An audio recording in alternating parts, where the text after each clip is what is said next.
Bienvenue à tous et à tous à la discussion sur les lobbies des pesticides. Je me présente, moi c'est Chloé Tremblay-Cloutier, je travaille à la Fondation David Suzuki en mobilisation citoyenne. Je suis responsable du réseau Romain Québec, puis je suis aussi sur le CA de Vigilance OGM. Donc, je suis très contente d'être ici. Bienvenue aux personnes qui sont venues sur place ici sur le quai et bienvenue aux personnes qui sont en ligne aussi. Je pense qu'on est comme une trentaine, je ne vois pas très bien. Mais il y avait aussi 40, OK, ça l'a monté dans les dernières minutes, 40 personnes en ligne. Bonjour à tous et à toutes.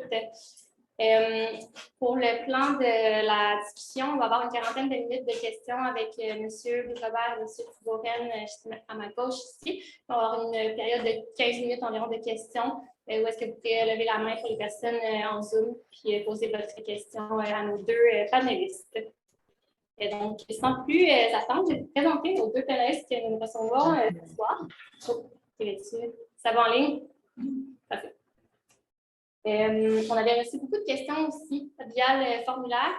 Juste pour mentionner, après la discussion, on va avoir l'AGA de Vigilance OGM. Donc, plusieurs questions vont pouvoir être répondues à ce moment-là aussi. Vigilance OGM travaille sur de nombreux dossiers. Donc, toutes les questions, par exemple, reliées à quel palier gouvernemental ça peut se référer, quel type d'action on peut faire en tant que citoyen pour faire avancer le contrepoids par rapport au lobby, ça pourra être répondu durant l'AGA aussi. N'ayez pas peur, on n'a pas tout le temps de couvrir les questions qui ont été demandées dans le questionnaire. Pour les personnes en ligne, si vous avez aussi des questions ou des problèmes techniques, vous pouvez l'écrire à Émilie Schwartz, qui est sur le Zoom, en fait, qui est avec l'équipe de Vigilance OGM aussi. Moi, je ne le vois pas d'ici. Fait que juste lui faire un petit signe. Donc, voilà.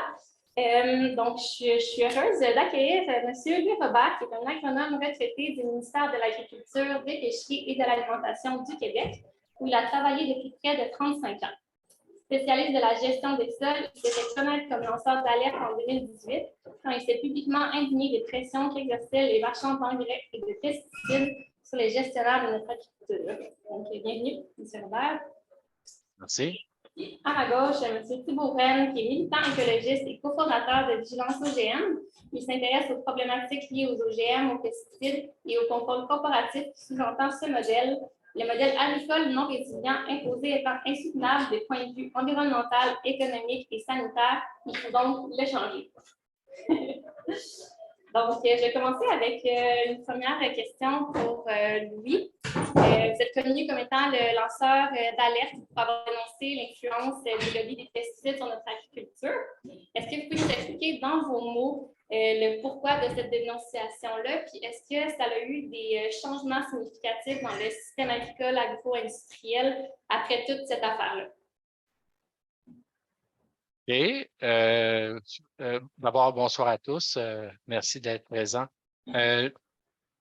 C'est une grande question. En fait, il y a deux questions là-dedans. La première, le motif qui m'a poussé à dénoncer, c'est que je voyais des manquements à notre devoir de servir l'intérêt public à plusieurs reprises au cours de ma carrière. J'ai vu ça. En fait, j'ai été victime parce à travers toutes mes évaluations, qui étaient en général très bonnes de la part de mes supérieurs, de temps à autre, j'avais des remontrances de la direction du MAPAC parce que je livrais un message qui ne plaisait pas à certains partenaires.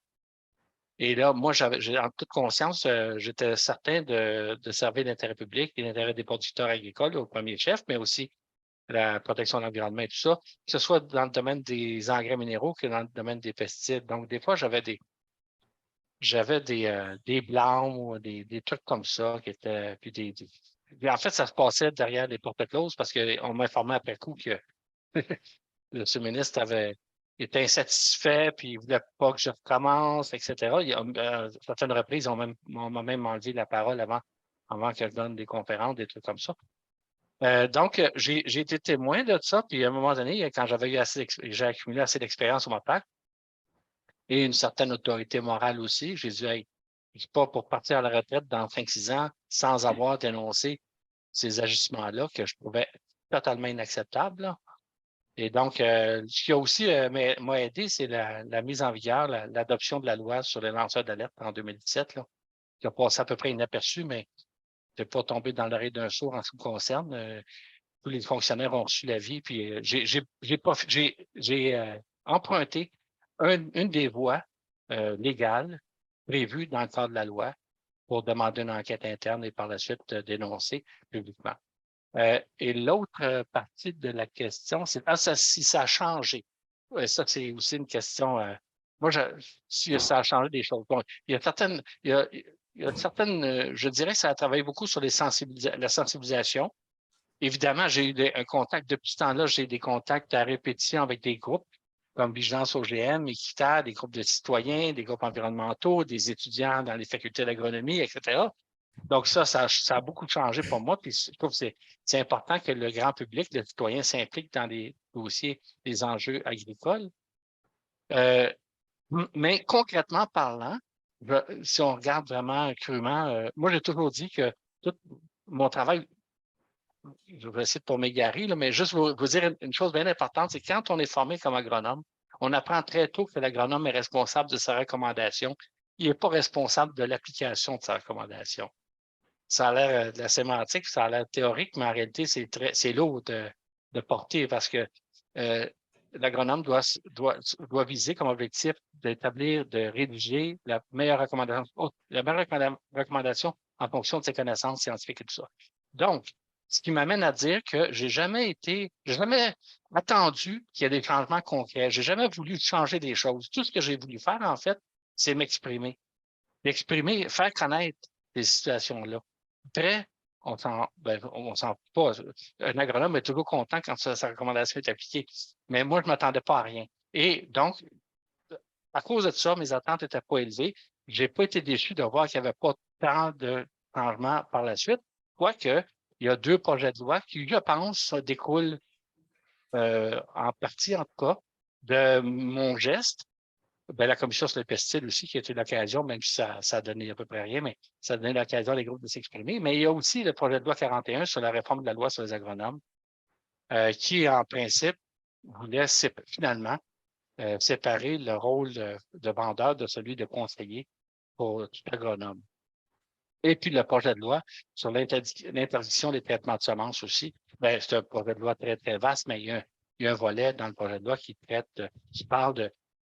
vise à interdire tout traitement de semences au Québec. Et donc, ça aussi, ça, c'est peut-être moins direct, mais ça découle de la commission. Ça découle aussi des études au sérum que moi, je voulais faire connaître à tout le monde. En fait, les chercheurs avaient beaucoup de difficultés à faire connaître leurs résultats de recherche.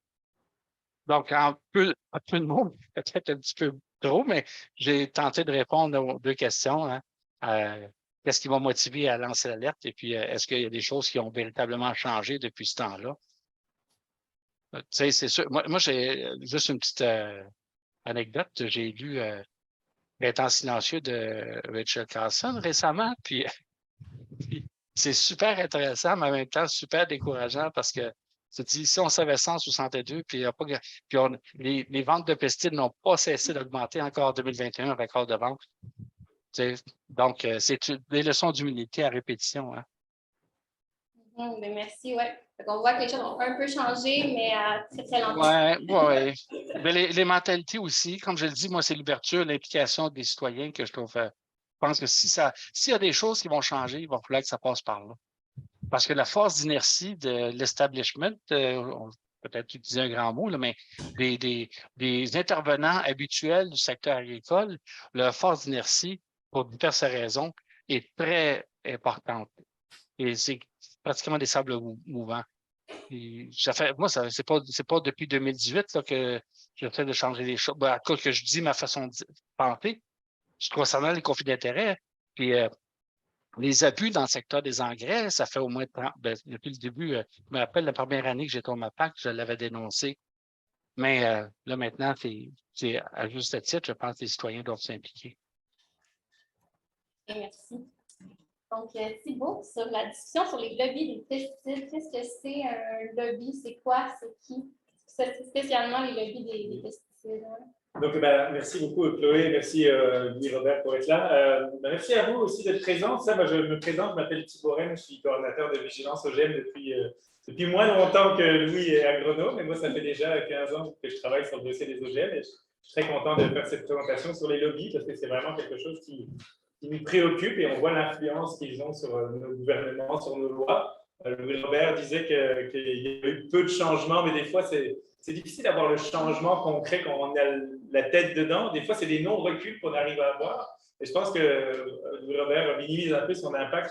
Et nous, à Vigilance, notre but, c'est de sensibiliser les gens sur des dossiers qui sont des fois complexes, essayer de les vulgariser. Mais aussi, après, une fois que les gens sont sensibilisés, comment les mobiliser. Et je pense que l'affaire qu'on a appelée Louis Robert a beaucoup permis de sensibiliser. Et là, on est dans une mouvance où il faut servir de cette sensibilisation et des fois cette indignation pour faire réagir les gens. Mais c'est ça, il y a des gens qui font la contrebalance de la volonté souvent des agriculteurs. Hein, la majorité des agriculteurs veulent avoir une agriculture saine à échelle humaine de temps en temps et ils veulent en vivre aussi. Et leur but, ce n'est pas non plus de planter des OGM et des pesticides associés. C'est malheureusement le modèle qui est souvent mis de l'avant. Et donc, les lobbyistes des pesticides, c'est des organismes ou des entreprises principalement, dont leur but, c'est de vendre les produits et donc influencer nos politiques, que ce soit au point de vue fédéral, provincial ou municipal, pour que les règlements ou les lois aillent dans leur sens et ultimement, pour résumer rapidement, pour qu'ils vendent plus de pesticides. Et donc, les grands lobbyistes des pesticides au Canada, mais dans le monde aussi, en fait, on parle, moi, quand j'ai commencé à Vigilance OGM, on parlait des Big Six, là, les 6 entreprises qui dominaient le marché des semences et des OGM. Mais 10 ans après, on parle du Big Three, on ne l'a pas nommé, mais il y a plus de 3 entreprises, en fait, qui dominent 60% de toutes les ventes commerciales des semences mondiales et à peu près 70% des pesticides. Donc, on a Bayer qui a racheté Monsanto. On a Corteva, qui est la fusion de 2 grandes multinationales à l'époque, c'est Dow Chemical et DuPont. Et on a Syngenta, qui sont les plus gros vendeurs de pesticides, une compagnie suisse, qui a été rachetée par la compagnie d'État Kane China. Donc, ces 3 compagnies ont beaucoup d'influence et elles sont regroupées sous, pas uniquement, mais elles sont regroupées sous un réseau de lobbyistes qu'on appelle CropLife. Vous entendrez souvent parler de CropLife. Encore cette semaine, on a dénoncé un peu, et j'en reviendrai peut-être plus tard, l'influence de CropLife sur les décisions de la réglementation sur les nouveaux OGM. Mais il n'y a pas que ces entreprises-là. Vous savez, ces entreprises-là, ils ont beaucoup appris du tabac et de tous ces scandales qu'il y a eu sanitaires ou de l'amiante ou du tabac. Et maintenant, ce qu'elles font, c'est qu'elles savent très bien que quand elles parlent directement, elles sont peut-être moins crédibles ou moins écoutées. Et ce qu'elles font, c'est qu'elles peuvent faire, déjà, elles noyautent les associations agricoles. Souvent, les associations d'agriculteurs, surtout dans l'Ouest, ont exactement le même discours que les compagnies comme Bayer et autres pour dire qu'il faut sauver le monde, il nous faut des pesticides et des OGM. Et aussi, ils créent des fausses ONG. Donc, c'est le similitarisme, je pense en français, ou l'astroturfing en anglais. Mais ils créent des fausses ONG qui sont financées par ces grandes compagnies, ou CropLife, Syngenta, pour véhiculer le même message, pour faire comme s'ils étaient des mouvements citoyens aussi. Et ils ont, par exemple, il y a eu une consultation il y a 1 an de cela, ou 2 ans, ils avaient imité les ONG en créant des lettres qui pouvaient, une sorte de pétition, mais où en cliquant, on envoyait le message de l'industrie, mais sans que ça soit nommé que c'était l'industrie. Et si on ne connaissait pas le dossier, on pensait que c'était un bon message pour dire on veut une meilleure évaluation des pesticides. Mais en fait, ce que ce message voulait dire, en connaissant bien le dossier, c'est déjà bien ce qu'on fait, il ne faut pas faire mieux. Et donc, ils imitent en fait carrément. Donc, il y a autant les entreprises elles-mêmes, les entreprises agricoles aussi qui véhiculent le même message et qui sont enregistrés au registre des lobbyistes. Là, les producteurs de grains au Québec sont vraiment le grand exemple. Là, on a dans l'histoire de M. Robert, vous savez, dans les films, il y a toujours un méchant, je dirais. J'ai tendance à dire que s'il y avait un méchant dans l'histoire de Louis Robert, c'était M. Oberberg, qui est le président des producteurs de grains, et qui était la personne, en fait, qui était président d'une association, d'un centre de recherche, et en même temps, il critiquait les études quand elles ne correspondaient pas je dirais, à sa vision.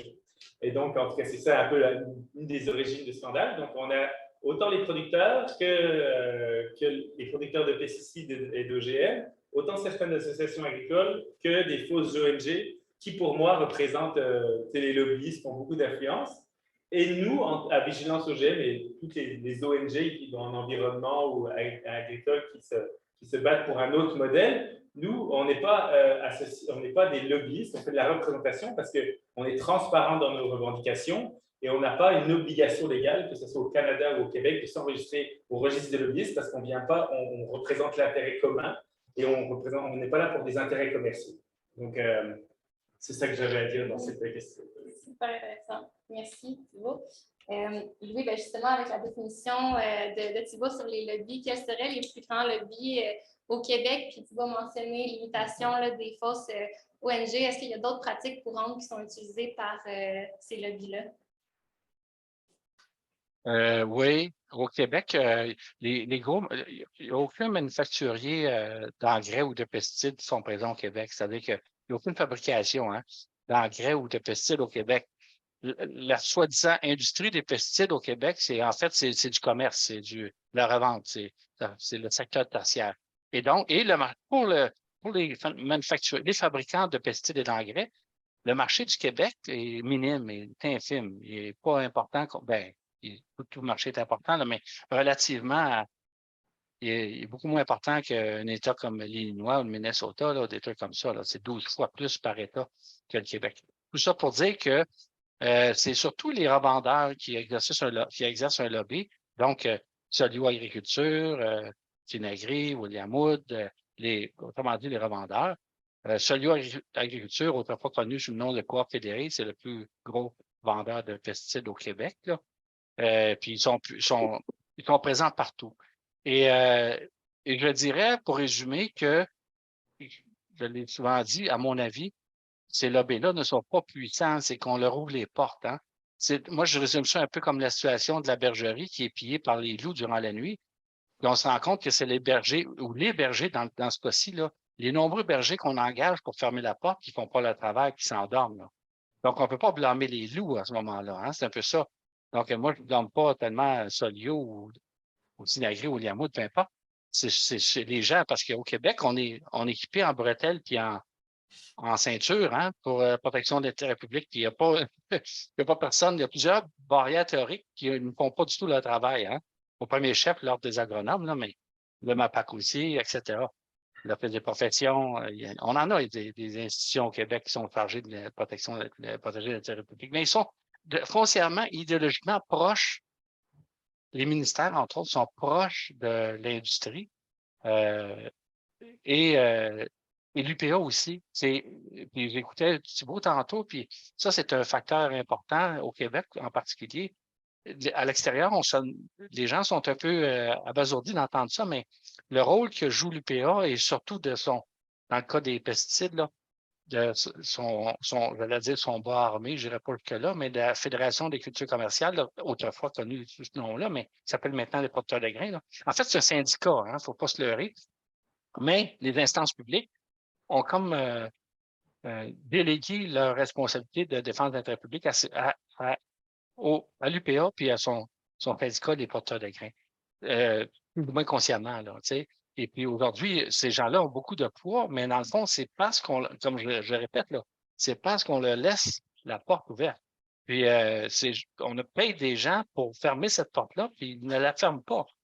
Donc, moi, je ne blâmerais pas les loups d'entrer dans la bergerie, je ne blâmerais pas l'UPA, je ne blâmerais pas Monsanto. Hein? C'est le ministre qui avait dit ça, que Monsanto est plus fort que le gouvernement du Québec, ben, je comprends, ils sont à genoux. Hein? Ils sont puissants parce que nous sommes à genoux. Hein? Ça s'applique très bien dans la situation présente. C'est que, moi, d'ailleurs, le ministre l'a dit, il dit, au moment où on se parle en juin 2023, maintenant, au centre de recherche Sérum, sur le conseil d'administration, siègent encore les compagnies de pesticides et le syndicat des porteurs de grains, là, malgré tout le boucan médiatique. Et c'est pas parce qu'ils ont insisté, c'est que les ministres tiennent à ce qu'ils soient là. Et c'est ça, le problème est politique beaucoup, hein, c'est que pour le gouvernement en place, mais je ne veux pas faire de politique, mais je dirais qu'ils ont été pas mal tous pareils dans le passé de toute façon. Mais pour nos gouvernants, l'agriculture, c'est un secteur d'activité économique comme un autre. Et donc, forcément, le développement passe par le privé. Mais là, il y a des exagérations ici, là, parce que là, c'est un centre de recherche financé par l'intérêt public. Que la Coop fédérée ou Solio Agriculture fasse leur recherche privée, ça, j'ai aucun problème avec ça. Mais quand tu contrôles, c'est rendu que contrôle la recherche d'intérêt public, là, j'ai un problème. Là, c'est un compromis inacceptable. Donc, puis encore là, je le répète, là, parce qu'il faut que les gens comprennent ça, c'est pas parce qu'ils forcent la porte. c'est parce que les instances officielles les acceptent. L'Ordre des agronomes, c'est pareil aussi. En tout cas. Bref, la solution, il va falloir qu'elle passe au niveau politique aussi. Ça va être ma dernière question. Fait que... OK, on va s'en garder un petit peu. Oui, c'est ça. Parfait, bien, merci. Tantôt, lui a mentionné justement le bilan des pesticides au Québec qui a continué d'augmenter, qui a paru il y a 2 semaines. Est-ce que, Thibault, tu saurais pourquoi est-ce qu'on peut expliquer ce phénomène? Parce que les portes sont grandes ouvertes, là, pour reprendre un peu, paraphraser Louis. Mais en gros, on a donc, c'est ça, chaque année, le gouvernement fait un bilan pour savoir combien on vend des pesticides. Cette année, on a un record. Bon, une des raisons du record, c'est qu'on a beaucoup de ventes de biopesticides pour le domaine aussi des particuliers. Mais ce qu'on s'aperçoit, c'est que depuis 1992, le gouvernement du Québec a mis en place 5 politiques et plans pour viser la diminution de l'utilisation des pesticides et leur impact sur la santé et l'environnement. Et depuis les chiffres qu'on a de 92, actuellement, les derniers chiffres qu'on a qui sont sortis de 2021, on est supérieur à 92. Et cet échec, c'est sûr qu'il est multifactoriel et je pense qu'avec, comme M. Robert dit, par rapport à le fait qu'on ouvre la porte à ces compagnies-là qui vendent de plus en plus, dont l'intérêt primaire est de vendre des pesticides et des OGM. Mais moi, je reviendrai sur le côté OGM qui est un peu notre spécialité, c'est qu'au Québec, les plus grandes cultures, c'est le soya et le maïs, et qui représentent la moitié des cultures au Québec. Et donc, si on exclut le foin, là, et elles sont en grand pourcentage OGM. Et ce qui se passe, c'est quand ils arrivent avec des OGM à partir des années 90, c'est que l'agriculteur, avant, il avait le choix. Il pouvait planter OGM. Une fois qu'il y a les OGM qui se sont mis en place dans ces grandes cultures, le livre des semences se raréfie. Donc là, ça devient de plus en plus difficile de trouver des semences non génétiquement modifiées. Et après, bien sûr, de par sa définition, les OGM vont, de par leur nature, en fait, vont contaminer les champs à côté. Donc, si on se retrouve avec des OGM dans nos champs, comme Perfumich Meiser en Saskatchewan, on peut se faire poursuivre par la compagnie. Et donc, il y a la perte d'autonomie par rapport au choix des semences, il y a le fait qu'il y a la contamination génétique, et il y a le fait aussi que, bien sûr, il y a une énorme pub de la part autant des agronomes qui sont souvent des conseillers, mais aussi qui viennent vendre des semences et des OGM. Donc, c'est ça qu'on leur dit de faire parce que ça rapporte plus. C'est ça que l'agriculteur est conseillé fortement. Et vous savez, au Québec, une des cultures qui est pratiquement impossible à faire maintenant en non-OGM, c'est le canola. Et je pense qu'à ma connaissance, il n'y a plus qu'un seul producteur de canola non OGM au Québec. Et il se retrouve un peu pas loin du lac Saint-Jean, mais entouré de forêts. Parce que cette personne-là, il n'a plus l'autonomie. Encore lui, il a encore l'autonomie, mais les agriculteurs ont de moins en moins l'autonomie de pouvoir planter sans OGM quand une culture OGM domine le marché.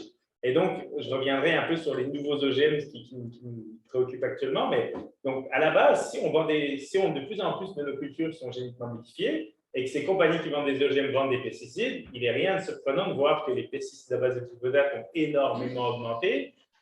Et ces pesticides à base de glyphosate étaient censés en fait remplacer d'autres pesticides dits plus anciens ou plus dangereux. Et dans les derniers bilans, ce qu'on voit, c'est qu'ils n'ont pas remplacé, ils sont juste additionnés à ces pesticides qu'ils étaient censés remplacer. Et c'est encore le plus absurde, c'est qu'actuellement, comme à force de faire des faibles rotations entre maïs-soya, et avoir tout le temps une utilisation d'herbicides à base de glyphosate, il y a des plantes qui deviennent résistantes. Comment est-ce qu'on fait quand on s'aperçoit qu'il y a des plantes résistantes? Au lieu de se dire, peut-être qu'on a de la lutte intégrée, d'autres techniques ou plus de rotation, plein de techniques agronomiques qui vont nous permettre de diminuer, voire d'arrêter ces résistances-là, non, on continue dans le mur.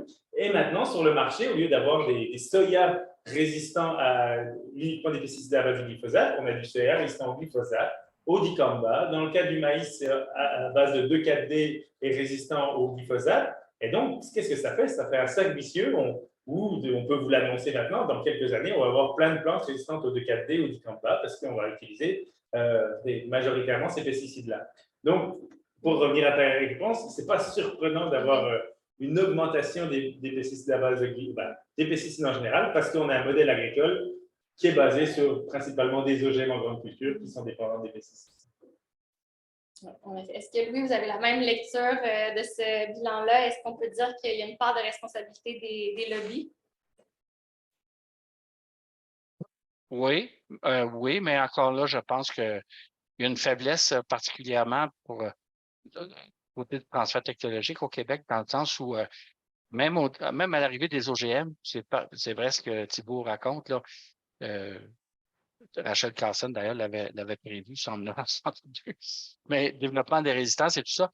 Mais même en 97-98, quand les OGM sont rentrés vraiment par la grande porte au Québec, on savait que il était pour se développer des résistances. Et en plus, on savait qu'il y avait des méthodes, des systèmes culturaux. On devrait parler de systèmes culturaux, donc des rotations, un travail du sol, des cultures de couverture, un ensemble de pratiques qu'on appelle système culturel, alternatifs qui permettaient une rentabilité plus soutenue à long terme. On savait ça déjà à la fin des années 90. Mais parce que le discours, le message véhiculé par les agents de transfert technologique dont on faisait partie, là, on était très peu nombreux. Alors, on était noyés, le message était complètement dilué, il était enterré par la puissance du discours des compagnies. Encore là, c'est une décision politique parce que le transfert technologique, a été réduit en peau de chagrin depuis 30 ans au Québec. Puis, c'est une décision, encore là, politique. À toutes les fois qu'il y avait des nouveaux budgets, à chaque printemps, les budgets du Conseil de Trésor imposaient, ou à peu près à chaque printemps, imposaient régulièrement des coupures au MAPAC.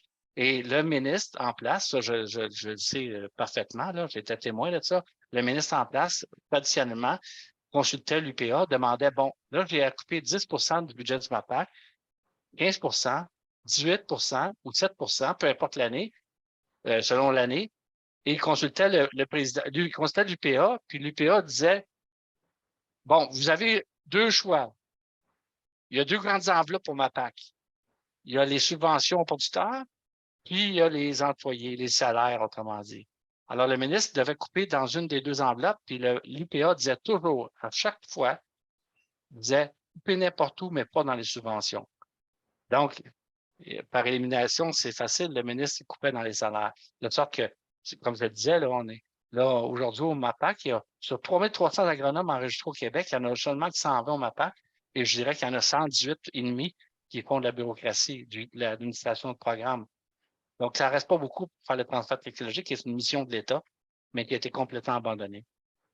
Tout ça pour dire que c'est pour ça que le message disant que on est capable de se passer, on n'est pas obligé d'importer le système culturel qui vient du Midwest, maïs, soya, Roundup Ready, avec en plus des herbicides qui sont plus résiduels parce que le Roundup, c'est un herbicide de contact.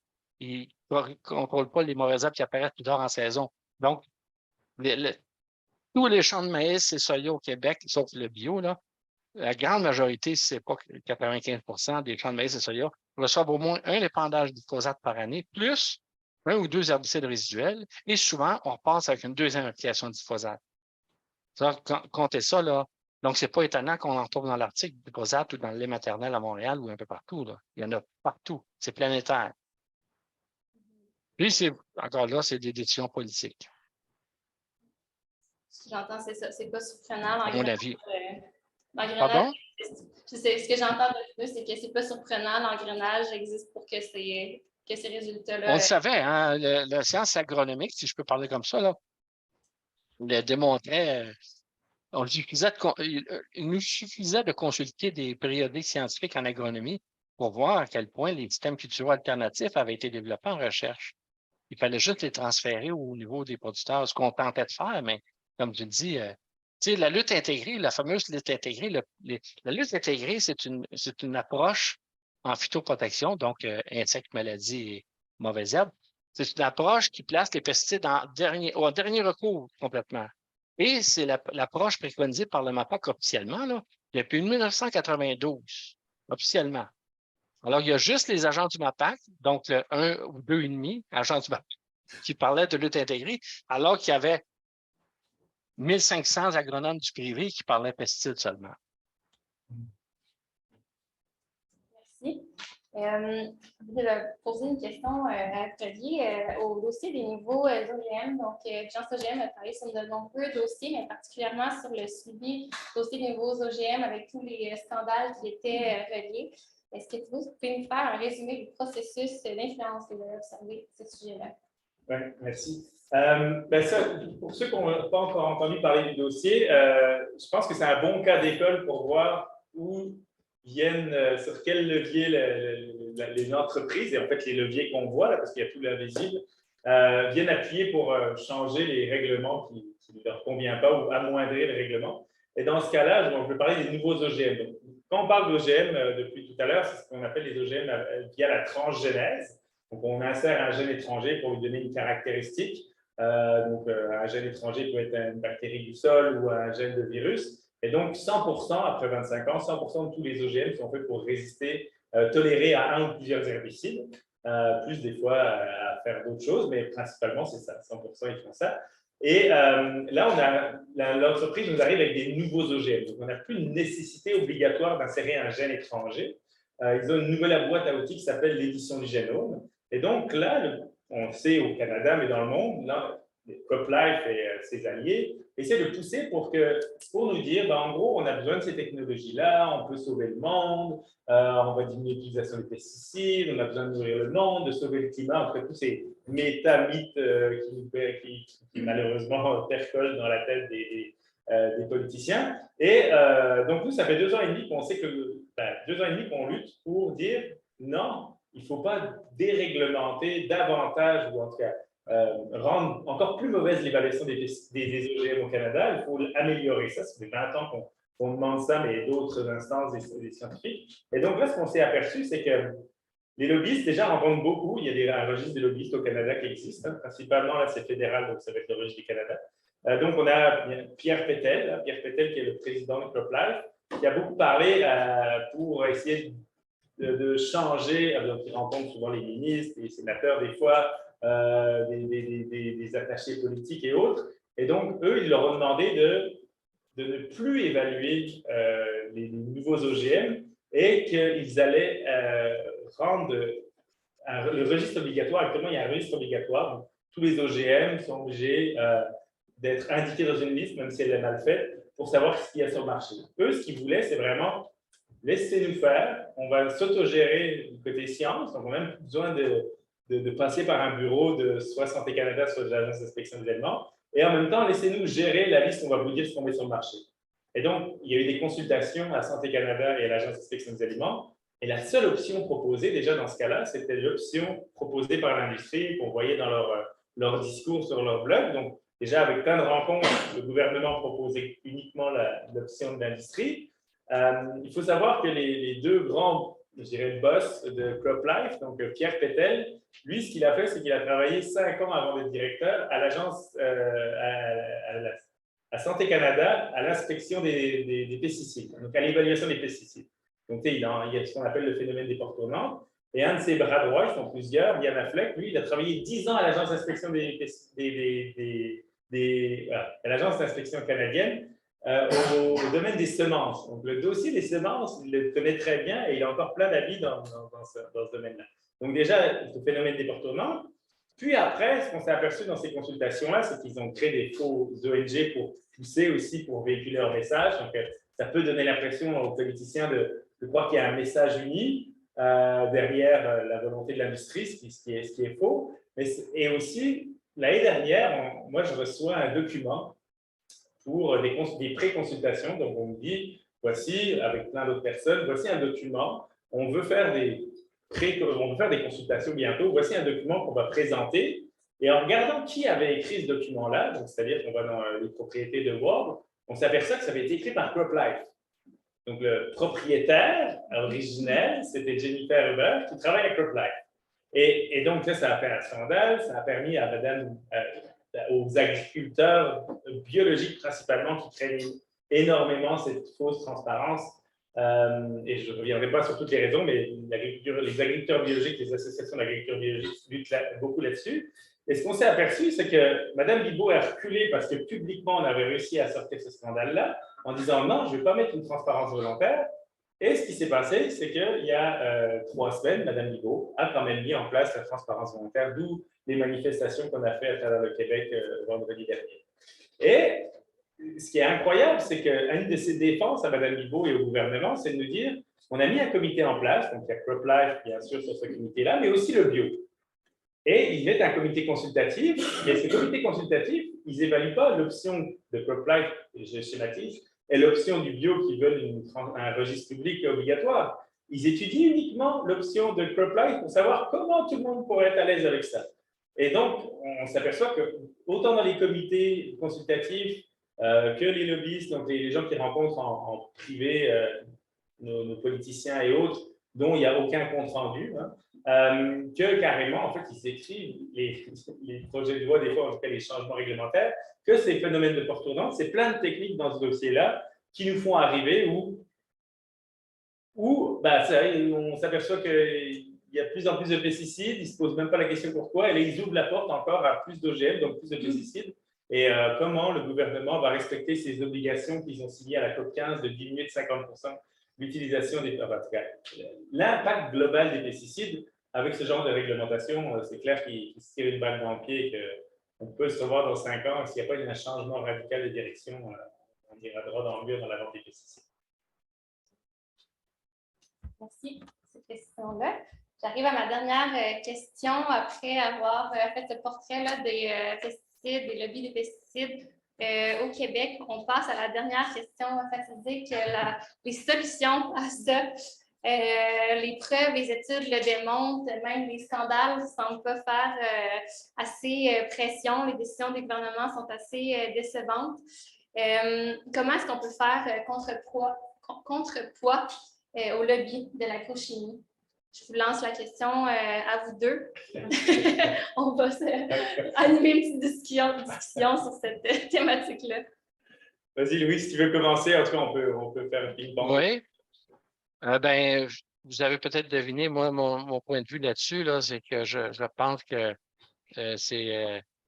les citoyens vont toujours obéir aux citoyens.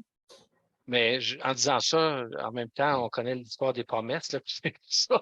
Tu sais, que dans les campagnes électorales, il y a rarement question d'environnement, mais il n'y a jamais question d'agriculture en passant. Donc, si les citoyens sont vraiment concernés, on a le système que, disons, par notre négligence, on a laissé faire. Puis si on ne s'implique pas, il n'y en aura pas de changement. Et donc, c'est comme ça. Et peut-être au niveau municipal aussi, je sens qu'il y a beaucoup de mouvements, beaucoup de progrès au niveau municipal. C'est très bien. Je pense que la présence, faire de pression au conseil municipal par les groupes de citoyens, on voit déjà des résultats pas mal plus rapides aussi, là, mais c'est fragmentaire pour l'instant, mais je vois que je vois ça comme ça, c'est la solution. Concrètement parlant, parce que ce qu'il faut faire, en fait, là, selon moi, c'est sortir les ingérences du privé, de l'industrie et des syndicats agricoles qui n'ont pas d'affaires là, sur les conseils d'administration des centres de recherche et à la financière agricole aussi, en passant. Là. Et ça, c'est la première action concrète. Puis la deuxième action, c'est remplumer le service de transfert technologique au MAPAC, qui est une responsabilité du MAPAC. J'ai l'air de prêcher pour ma paroisse, mais je fais remarquer que je suis pour MAPAC. Là. Pas retraité comme agronome, je suis encore agronome, mais je suis pour MAPAC. Donc, mais c'est vrai, là, je l'ai constaté. Il y a tellement de recherches. Vous savez, on pense souvent qu'il n'y a pas. Moi, quand quelqu'un me dit pour réduire notre dépendance aux pesticides, pour avoir plus de recherche, on ne peut pas se prononcer contre la tarte aux pommes, on ne peut pas dire qu'on n'a pas besoin de recherche, mais je vous dirais qu'il y a suffisamment de recherche pour régler une grande partie du problème.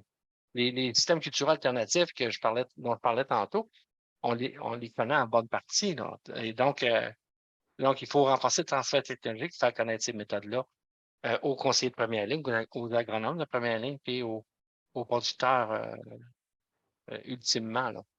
Donc, deux facettes.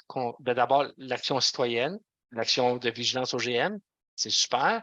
Et aussi, enlever les ingérences, là. Et la promiscuité entre l'UPA, qui est un syndicat qui défend l'intérêt de ses membres seulement, là, et souvent de ses membres qui sont plus retardataires dans la lutte contre les pesticides. Là. Donc, l'ingérence de l'UPA puis la promiscuité entre l'UPA et l'industrie est assez. C'est un secteur que faudrait faire une petite enquête là-dessus parce qu'on découvrait des choses, je pense, là, assez surprenantes, mais ça explique une partie aussi de la position de l'UPA là-dessus qui est ambiguë, qui en même temps qu'elle dit participer à la lutte à la stratégie phytosanitaire de réduction des pesticides depuis 1992 en passant, mais en réalité, sur le terrain, amène des actions qui vont contraires à ça.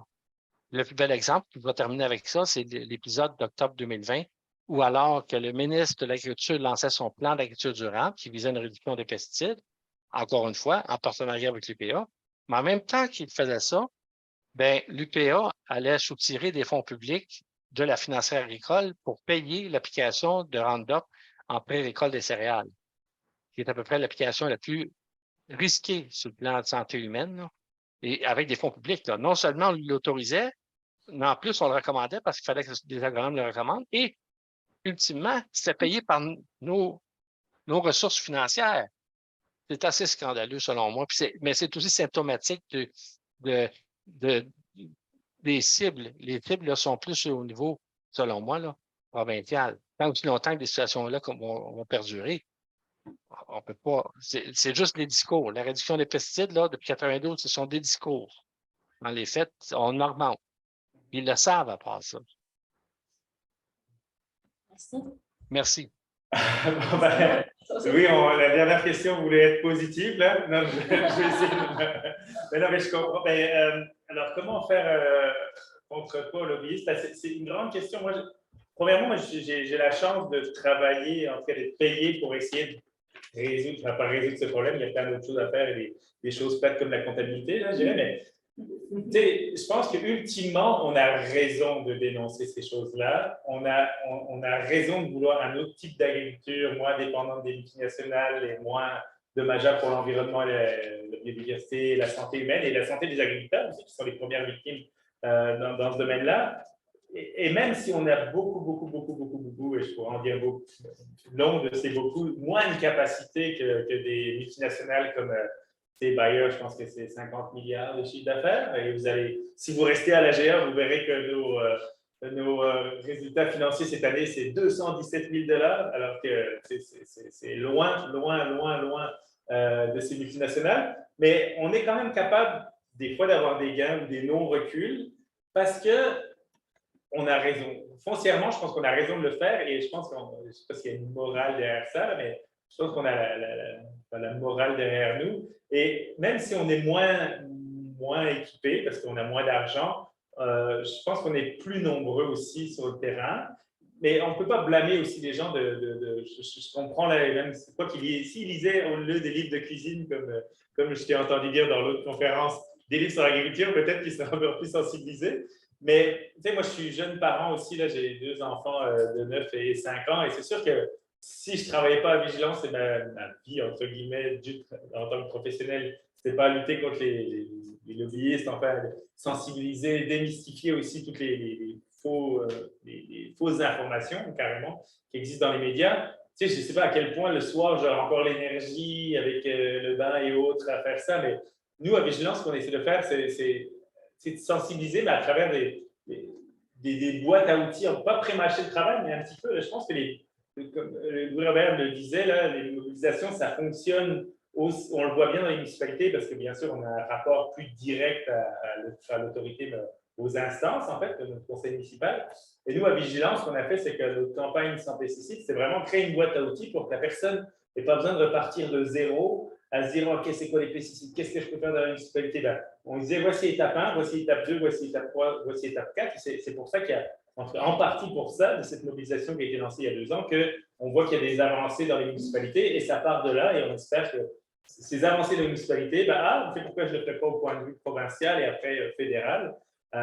Mais ultimement, c'est cliché, là, mais c'est sûr que si on ne fait rien, on n'aura pas de gain. Là, on essaie de le faire en fonction de nos capacités, mais nous, à Vigilance, on est quand même le seul réseau au Québec qui mobilisons sur le dossier des pesticides spécifiquement et des OGM. Il y en a d'autres, là, il y a Victimes des pesticides du Québec qui est maintenant un nouveau groupe qu'on est très content, qui a des capacités. Hein, on a la coordinatrice avec nous ce soir. Donc, plus il y aura de groupes, plus il y aura des sensibilisations des citoyens, plus on sera capable de faire contrepoids contre ces lobbyistes-là. C'est pas facile, mais il ne faut pas oublier d'avoir du fun aussi. On a plein d'activités qu'on va vous présenter au rapport annuel où on s'amuse aussi avec un peu ça parce qu'on peut être défaitiste devant tous les reculs des fois ou les non-avancées, mais il ne faut pas être trop sérieux dans notre lutte non plus parce qu'on n'est que de passage sur cette terre. Je suis bien d'accord, puis je ne voulais pas laisser un message trop non, c'est par rapport à toi. Vous savez aussi, hein, une des raisons pourquoi j'ai persévéré, c'est que je n'avais pas d'attente que les choses changent, justement. Et c'est justement, c'est-à-dire que, d'un autre côté, j'ai connu des collègues qui se sont carrément découragés parce que nos discours, nos positions n'étaient pas écoutées. Et donc, si on se décourage parce que ça ne se traduit pas en gestes concrets, on ne fera pas grand-chose. Il faut persévérer, puis il faut répéter les discours. Puis, vous savez, juste un point, si je peux me permettre, là, sur les gestes des municipalités, les syndicats de producteurs ont souvent répété que regardez ce qui se fait en ville, là, juste pour des raisons esthétiques, les gens utilisent aller-retour des pesticides pour contrôler les mauvaises herbes dans leur pelouse, hein? Et ils sont pas mieux que nous. En fait, c'est pire parce que nous, c'est notre gagne-pain, tandis que c'est juste l'aspect visuel. Mais en réalité, là, il y a beaucoup de municipalités qui mettent des restrictions sur l'usage de pesticides. Ça a une portée symbolique, mais plus que ça, parce que ça enlève cet argument-là. Et quand la Ville de Montréal a légiféré, a mis un règlement contre le glyphosate sur l'ensemble de son territoire, je peux vous dire que dans la clientèle agricole, dans le monde agricole, ça a eu un impact majeur sur les mentalités, pas encore sur des gestes, là, mais ça l'a fait réfléchir beaucoup de producteurs agricoles que une ville comme Montréal ose aller jusque-là. Et là, maintenant, Granby, il y a beaucoup de municipalités, Saint-Bruno-de-Montarville, beaucoup de municipalités qui posent des gestes concrets sur le territoire, dans leur juridiction. Bien, quand même, c'est limité, mais quand même, ça a un effet. Moi, je trouve que c'est un effet levier très, très intéressant. Merci beaucoup. Merci. Oui, merci, Thibault. Puis j'ai le goût d'ajouter aussi, tu parlais de la force du nombre, mais quand même, ce que vous venez de parler, juste Vigilance OGM, vous êtes 3 personnes.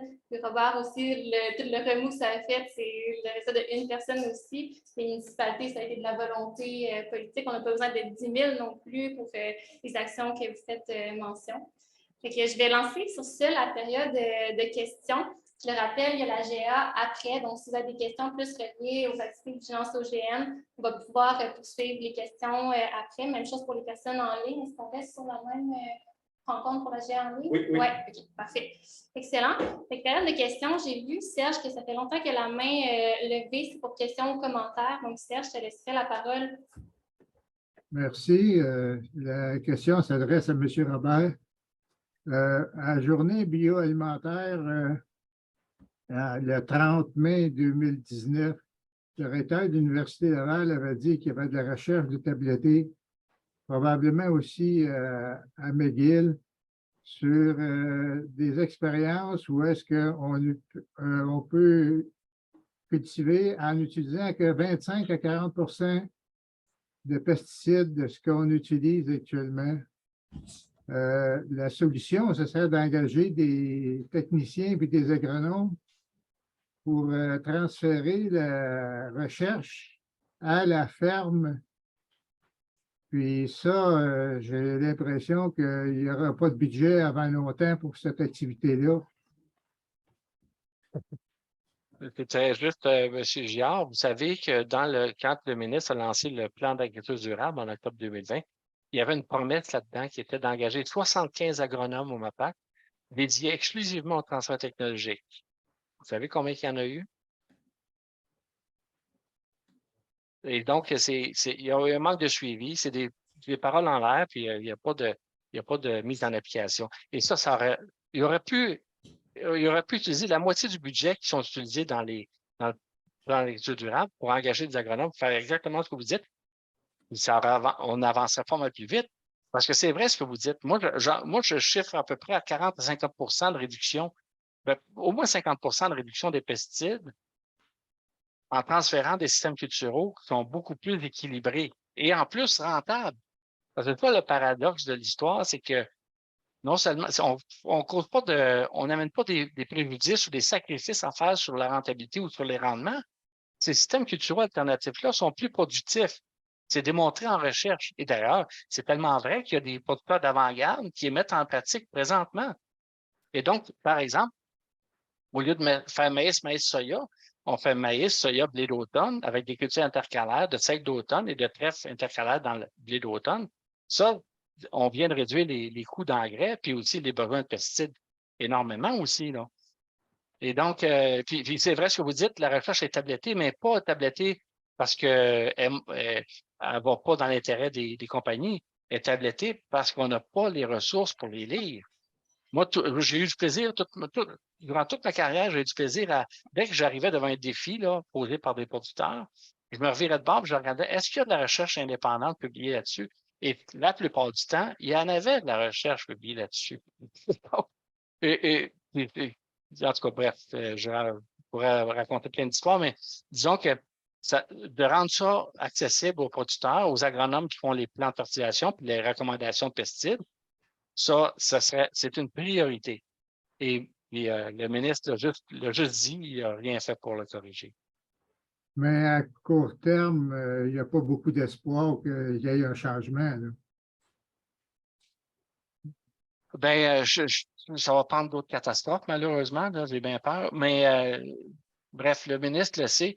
Je pense, je suis un peu embêté par votre question parce que à court terme, vraiment, je pense, encore une fois, c'est l'action citoyenne, c'est de faire en sorte que les ministres appliquent ce qu'ils disent, puis qu'on enlève les lobbies, qu'on enlève les lobbies des instances publiques. Tu sais, que les compagnies, que Bayer puis les autres compagnies qui fassent leur recherche, c'est leur affaire. Moi, j'ai aucun problème avec l'activité des compagnies. Le problème est quand ils noyautent les efforts de recherche publique et les efforts de transfert technologique public, et ça va jusqu'au service conseil aussi. Parce que vous savez qu'au Québec, encore aujourd'hui, en 2023, un agronome qui travaille pour une compagnie, il peut encore aujourd'hui offrir le service conseil à des producteurs agricoles, ce qui est en parfaite contradiction avec le code de déontologie des agronomes. Le code de déontologie existant, pas celui qui est prévu être changé, là. Celui qui est en place présentement. Là, ils sont très gênés de cette situation-là, mais si ça avait été réglé, ça, il y a 30 ans, quand on parlait de ça en fertilisation, tu sais, quand l'Ordre des agronomes a décidé d'autoriser les agronomes des compagnies d'engrais à faire les PAF, les plans de fertilisation, puis les signer, c'était une contradiction, c'était une infraction au code de déontologie accepté par l'institution qui est censée sauvegarder l'indépendance. Donc, tout ça pour dire que oui, il faut enlever les ingérences en recherche, en transfert et en service conseil. Merci. OK, c'est bon. Merci. Est-ce qu'il y avait une question dans la salle? On passe, ça va? OK. Donc, j'avais une autre question. Serge Boily. Serge. Oui. Bonsoir tout le monde. Serge Boily de Québec. Membre aussi de victime des pesticides comme M. Giard. Je suis reconnu au niveau professionnel comme maladie professionnelle due à l'utilisation de pesticides depuis 6 mois. Un des peu nombreux. Je suis content de l'intervention de M. Giard. Puis pour renchérir aussi, on a eu des discussions avec l'ARLA et aussi un conseiller de M. Duclos dernièrement. Et si on s'entend un changement à ce niveau-là, je pense qu'on est un peu une illusion, disons, de voir que ça va changer. Comme vous dites, les produits, les compagnies font leurs propres recherches et l'ARLA se sert de ces recherches-là pour faire des recommandations à Santé Canada. Alors, je vais prendre les paroles de M. Giard. C'est comme si on envoyait le loup dans le poulailler pour compter les poules. Alors, je pense qu'on est très loin de ça. Puis concernant la lutte intégrée, M. Robert, la lutte intégrée, moi, j'en faisais déjà en 1992. J'ai utilisé des pesticides à niveau de l'entretien paysager. Puis je traitais les mauvaises herbes et les insectes. Et je faisais déjà de la lutte intégrée. Et ça fait déjà 30 ans de ça, puis ça n'a pas changé grand-chose de faire de la lutte intégrée. Ou en tout cas, dans mon compte, ça m'a quand même rendu malade pareil. Alors, je vous remercie beaucoup, Vigilance OGM, de faire ce genre d'activité-là, de permettre aux gens de s'exprimer. Merci beaucoup, M. Robert aussi. Puis Québec sans pesticides, j'ai vu Maryse qui était là tantôt. La Ville de Québec sera aussi une des prochaines villes à interdire l'utilisation de pesticides sur son territoire en 2024. Concernant aussi l'interdiction de la vente, bien ça, c'est de niveau provincial. On peut interdire au niveau municipal l'utilisation, mais la vente, c'est le provincial qui peut l'interdire. Alors, voici, j'ai beaucoup de questions à poser, beaucoup de commentaires, mais je vais me limiter à ceux-là. Merci. Merci, M. Thibault. Louis, vous pouviez répondre ou commenter? Oui, il me semble que les restrictions, pour le qui de la Ville de Montréal, en tout cas, les restrictions touchaient la vente. À moins que je me trompe, on pourrait vérifier, mais touchaient la vente. Pour la lutte intégrée, je dirais aussi que, je suis certain que, d'ailleurs, vous venez de faire la démonstration, M. Boily, justement, que ces techniques-là ne sont pas dans des cabinets de recherche, là. Ils peuvent être appliqués, la lutte intégrée peut être appliquée depuis longtemps. Et comme vous, moi, je participais à la diffusion, par exemple, de l'application des doses réduites de pesticides dans les années 90. Et il y avait beaucoup plus de dépistage à ce moment-là, mais c'était abandonné par la suite. Tout ça pour dire que, selon moi, la lutte intégrée parviendrait à réduire beaucoup l'usage des pesticides. Beaucoup, beaucoup, 80% peut-être. Mais ça l'a pas. C'est un trop petit nombre de producteurs le faisaient, puis encore aujourd'hui, c'est encore plus une minorité. Donc, c'est pas parce que les principes ne marchent pas, c'est juste parce qu'ils ne sont pas appliqués par un grand nombre de personnes. Sur les 2 millions d'hectares cultivés au Québec, là, la lutte intégrée couvre peut-être 1000 hectares en étant généreux. Mais si on compte les bio, c'est plus que ça, là, mais en tout cas, bref, c'est pas énorme. Mais moi, mon domaine aussi était particulier, c'est l'entretien paysager aussi. Je n'étais pas un agriculteur, c'est pas de la même façon qu'on peut le faire. Là. Et ça, j'en suis très conscient. La situation des terrains de golf aussi, c'est... Oui, effectivement. Merci beaucoup. On a une question derrière ici. Oui, bonjour, je m'appelle Isabelle. Je fais de l'agriculture biologique en serre, entre autres. Puis, pouvez-vous nous parler, M. Robert, un peu de l'agriculture de précision, qui serait, par exemple, une mesure, j'imagine, que le gouvernement mettrait de l'avant pour justement réduire les pesticides. Mais qu'est-ce que vous en pensez, vous, de l'agriculture de précision? Est-ce que vous avez entendu la question, M. Robert? C'est concernant l'agriculture de précision, est-ce que ça peut être une alternative aux pesticides? Oui, il y a savoir un peu plus parce que ça me semble être comme de pointe, là, puis on veut s'en aller dans cette direction-là. Puis, c'est ça. Est-ce que ça va nous sortir des pesticides ou encore là, c'est comme un. C'est tant aussi longtemps que notre esprit critique ne sera pas amélioré, puis j'entends par là l'esprit critique des producteurs agricoles et de l'agronome de première ligne, là. L'agriculture de précision n'a aucune possibilité de réduire l'utilisation de pesticides parce que présentement, le domaine, ce qu'on appelle l'agriculture de précision, c'est un ensemble de technologies qui sont, pour certaines, très prometteuses et qui ont fait leur preuve en recherche aussi, mais c'est tellement dominé par la quincaillerie et le marketing des technologies qu'on oublie. Et puis, les études scientifiques, il y en a de plus en plus qui sortent, à qui profite l'agriculture de précision, et c'est très controversé, c'est très mitigé. En réalité, ceux qui en profitent le plus, ce sont les compagnies qui vendent des systèmes d'agriculture de précision. Puis dans le domaine des engrais, en tout cas, je peux vous le dire, là, pour le phosphore, ça ne fonctionne pas du tout, là, parce que c'est basé sur des mauvaises corrélations, disons, entre les teneurs de sol en phosphore puis ce qui est applicable au mètre carré, là. La variabilité spatiale n'est pas là. Bref, je ne vais pas dans les détails, mais moi, je suis très, très prudent avec l'agriculture de précision parce que c'est un package qui est vendu pour ces gadgets. Et puis, les producteurs, comme tout le monde, sont très friands de gadgets. Ils voient ça, puis dès qu'ils ont les moyens, ils vont se payer des instruments. Vous savez que selon les dires des conseillers de première ligne du Québec, sur 100 producteurs qui utilisent les technologies d'agriculture de précision, capteurs de rendement, etc., il n'y en a pas 10 qui utilisent des données qui sont fournies par l'agriculture de précision. C'est catastrophique, c'est-à-dire qu'ils investissent beaucoup, mais ils ne l'utilisent pas. Tout ça est basé sur un mauvais diagnostic. C'est pas ça que les producteurs ont besoin. Mais l'agriculture de précision qui consiste, par exemple, à délimiter un champ, diviser un champ en zones de gestion, c'est aussi de l'agriculture de précision, mais sans gadget. Mais ça fait avancer. Alors, pour répondre à la question, pour définir un peu plus l'ensemble, définir un peu plus ce qu'on entend par agriculture de précision. C'est des gadgets technologiques, quant à moi, c'est une grosse avenue, là. C'est promu par des compagnies qui ont intérêt à vendre des gadgets. Mais les technologies développées en recherche, à la base de l'agriculture de précision, certaines peuvent être transférées à la ferme puis amener une réduction de l'usage des engrais et des pesticides, oui. Ça va. On va prendre les deux dernières questions. Puis je ne vois pas de nom pour madame. C'est un chiffre, oui. Vous avez la main levée. Oui. Ouais. Oui, je suis Denise Pinsonneau, citoyenne de Wentworth-Nord, simple citoyenne. De un, je vous remercie pour cette chose ce soir. C'est tellement instructif pour moi. Et merci aussi énormément, M. Louis Robert, que j'ai supporté sans arrêt avec des pétitions quand il y avait eu le foutu ministre de la Montagne qui connaissait rien puis qui l'avait emmerdé. Alors, j'admire tellement sa résilience, bordel. Je pense qu'on aurait besoin de le multiplier puis de le cloner par 5000 pour avancer. Alors, ma question est la suivante, Monsieur Robert.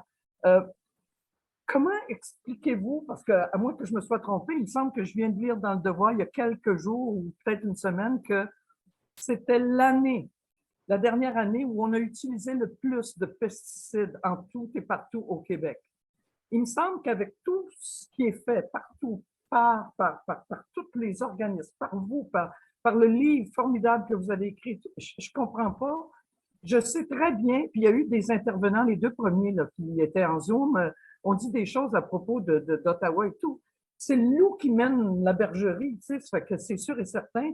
Comment se fait-il qu'on n'arrive pas à faire comprendre aux deux paliers de gouvernement qu'il faut que ça cesse, qu'ils nous laissent mener par le loup? Je veux dire, je suis tellement découragée. Moi, j'ai 72 ans, j'ai des petits-enfants. Je trouve ça absolument aberrant de voir que tous les courriers que j'ai écrits, tous les trucs, tout autant que vous faites certainement, on dirait qu'on recule plutôt qu'avancer. Expliquez-moi, en tout cas, comment se fait-il qu'on a autant d'usage de pesticides au Québec encore, plus qu'avant? Parce que, selon moi, parce que nos dirigeants politiques ne veulent pas vraiment régler le problème. Ils disent qu'ils ont un discours, mais dans les gestes, leurs gestes ne suivent pas la parole. Vous savez que la réduction des pesticides, peut-être que je me répète, là, mais la réduction des pesticides, c'est un objectif officiel du MAPAC, de l'UPA et du ministère de l'Environnement conjointement depuis 1992. Objectif officiel. Puis ça n'a pas cessé de monter depuis ce temps-là. Et durant toutes ces années-là, moi j'étais au MAPAC, jamais on s'est arrêté pour se poser la question pourquoi ça ne fonctionne pas. Autrement dit, on escamote l'étape cruciale qui est le diagnostic. Comprendre pourquoi nos efforts ne portent pas fruit. Et moi, c'est ce que j'ai tenté de faire dans mon livre, ce que je tente de faire quand je m'adresse aux citoyens, je leur explique, puis aux producteurs agricoles aussi, en passant, là, c'est que je leur dis la même chose, c'est-à-dire que le diagnostic, c'est pourquoi on n'a pas réussi? Parce qu'il y a des conflits d'intérêts institutionnalisés à tous les niveaux, recherche, transfert, service conseil, et aussi, on a réduit nos effectifs en transfert technologique, qui est une fonction vitale. S'il n'y a pas de transfert technologique, là, les produits de la recherche restent sur les tablettes. On l'a dit tantôt avec M. Giard. Donc, ça aussi, c'est une explication. C'est une cause fondamentale pour moi que ça n'arrive pas. Donc, il faut renforcer le transfert technologique, les effectifs. Ça ne coûte pas cher, ça, comparé aux subventions. Vous savez, il y a un ancien producteur agricole qui a apostrophé le ministre d'automne passé, qui leur a dit, moi, je calcule qu'on a investi 100 millions de dollars en subventions aux producteurs dans ces efforts-là depuis 30 ans, 100 millions de dollars. Est-ce que vous avez des résultats? Il était mal pris, le ministre, il n'y avait aucun résultat. Et donc, il repousse tout le temps ça parce que politiquement, c'est plus payant, c'est plus intéressant pour un politicien de faire à croire qu'on règle un problème que de le régler vraiment. Que de le régler vraiment. Mais il ne semble pas comprendre aussi qu'il y a un gros impact sur les maladies de toutes sortes et les infamies de toutes sortes. Dans l'autisme, puis il y a des gens là, qui ont écrit des choses tout à l'heure. Moi, j'ai eu la chance de rencontrer Paul François qui s'est battu contre Monsanto à quelques reprises, puis il me racontait les horreurs. Puis lui, il a traversé, il s'est battu contre eux et tout, puis il n'arrive même pas encore à se faire vraiment entendre et comprendre par ces gens-là. C'est vraiment on dirait que les gouvernements, présentement, puis il ne faut pas être complotiste pour voir ça, je veux dire, on dirait qu'ils travaillent contre nous. Ouais.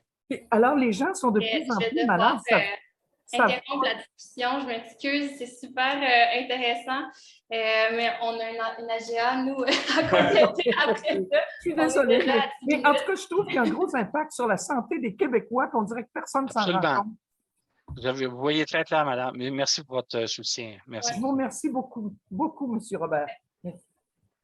Bien, merci beaucoup à Thibault Rennes et Louis Robert pour toutes vos dernières Avec plaisir. informations sur pratique, les impacts, les solutions. Je pense que c'était très éclairant. Merci beaucoup. Merci. À bientôt. Continuez votre travail. Merci, oui. Donc,